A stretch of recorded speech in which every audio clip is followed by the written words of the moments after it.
Hey everyone, Matt King with the King Piers team, back out here with another video showcase of the nation's very best engineering sound foundation repair. If you'd like to see more, we highly encourage you to visit us over on our YouTube and Facebook channels.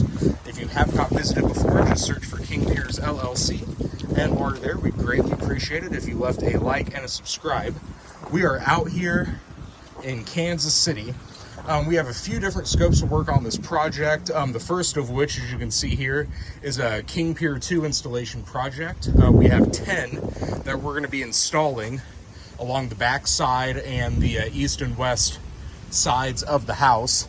As you can see, we've got the garage right here, so a little bit shallow footings there compared to the foundation, which you can see here.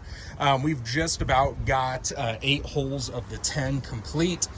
The other 2 we're going to get started on next week. That will go right here, and we should be able to make pretty quick work of those, just judging as how far down these 2 are.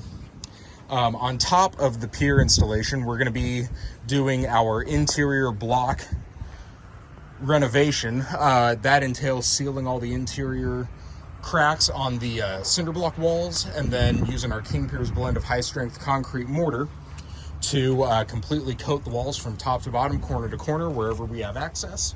And then once that mortar has fully dried, we will apply a coat of white waterproofing paint.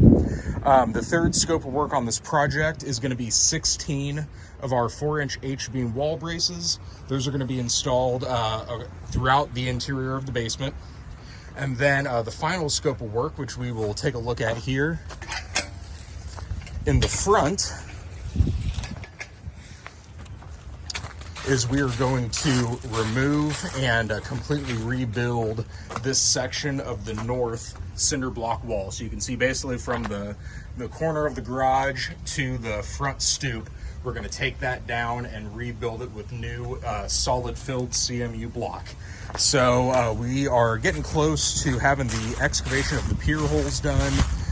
That should be done by first half of the week, and then we'll move to remove those bushes on the front, start digging down for the cinder block wall, and then by this time next week, we should have already gone into the basement to start doing our interior work on this project. So stay tuned for more updates as we continue along out here. You can always check us out on YouTube and Facebook. Just search for King Piers LLC if you have not visited before. You can also go to our website, kingpiers.com. And don't forget, you can always call us directly by phone at 1-816-288-4373.